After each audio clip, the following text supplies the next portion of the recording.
Record flooding, wiping out homes, cars, and lives. Stay off the roads.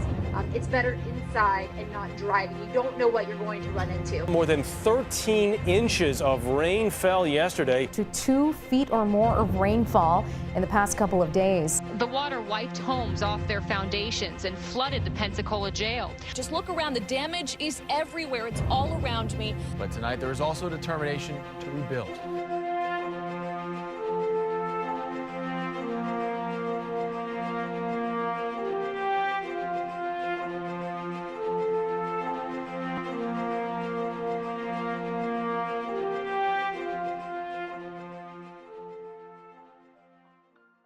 On the evening of April 29, 2014, clouds rolled into Pensacola, Florida that seemed like those from any other springtime thunderstorm.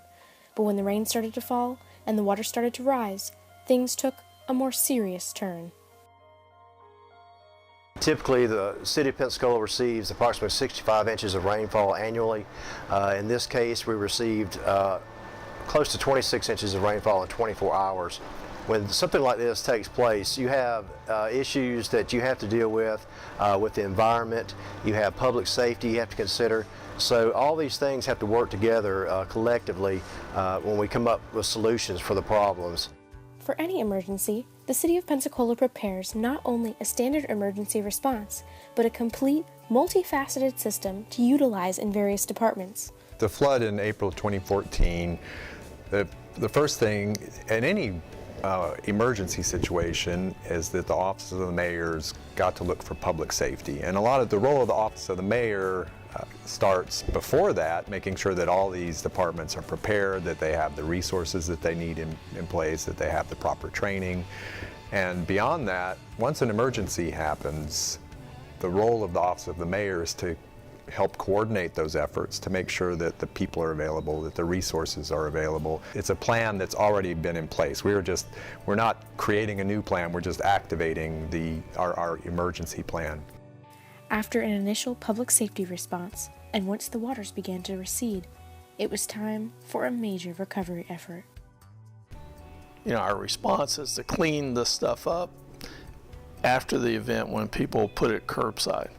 And in this case, it wasn't like a hurricane in which you could see tree debris down and stuff like this. Because the houses were flooded, it was all internal in the houses and it would trickle out. And how do you get to the roadway or curbside where a road's destroyed, and what do you tell the people where they put the stuff? And the citizens were really good about that. They got it to the nearest corner, and we had to back down a lot of streets and pick up debris at the corners. That's what we did for about a month. We cleaned up debris as it trickled out from houses, and it would come in. It took a couple of days before people started really generating a lot of stuff, and it was scattered around the city. We were affected by the flood at 5 key areas. Osceola Golf Course had a tremendous washout, and our clubhouse was flooded. The Vickery Center took about a 4-foot flood, so it pretty much ravaged that building and rendered it useless. The Bayview Community Center also flooded as a result of a backup of water over in the Bayview community area. Roger Scott Tennis Center, the volunteers showed up in droves to help clean that facility up. Can't say enough about the volunteers there and at other places throughout the city while we were out and about helping with this cleanup and repair from that flood. Another area that we experienced some minor damage was in some of our parks, some of our playgrounds. When I say a community center goes offline like Vickery Center, it's more than just there's not a building to open the doors. We have a lot of kids who count on that facility for after-school programming, summer camp programming. We have seniors that come to our facilities for exercise. So when we lose a building like that, it's more than bricks and mortar, it's the people. To get things back to normal for the community, the city worked to get funding to aid in recovery projects.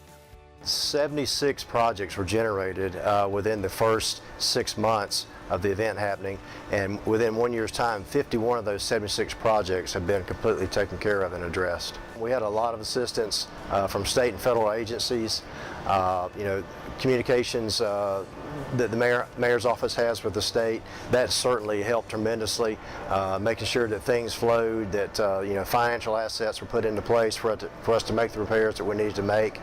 But overall, I think the process went quite well. Of course, anything always like this is a learning experience for everybody. So we learn from the issues that we had. That way, when issues like this do come up in the future, we know how to properly address those and things go as smoothly as possible. The City of Pensacola used this event as a learning experience to better prepare for the future. One of the lessons that we learned was it would be easier if we could make real-time damage assessments and transmit those back to the Emergency Operations Center, instead of what was happening was either the damage assessment was done on paper, the papers were brought back to City Hall, that information was compiled and then transmitted to the Emergency Operations Center, or it was done and called in to the Emergency Operations Center, but there was always a time delay. And so one thing that we've done now is we have an app that the inspectors have on their phone, and while they're in the field, as they're doing their damage assessment, it's immediately being transferred back to the Emergency Operations Center, because there's a very important thing, which is timing. How quickly can they do the damage assessment, because the level of damage that's reported is very important, because it determines whether or not the governor or the president can declare a state of emergency or a federal emergency, and that triggers all these either state or federal funds. And you have to do that quickly. So the faster we could get the information in, the easier it was for the county then to turn around and ask for this declaration.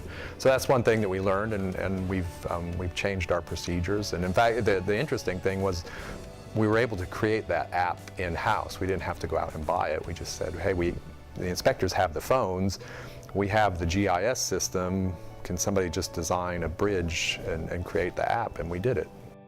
One of the advantages that we do see in situations like this is that when you have catastrophic events, they reveal weaknesses in the infrastructure. And those weaknesses were, of course, revealed during this event. And that allowed us to build up infrastructure, put it back more solid, more structural than it was before. Everything that we could possibly put back stronger and more fortified, we've done so with the storm. So it was a learning experience from that standpoint.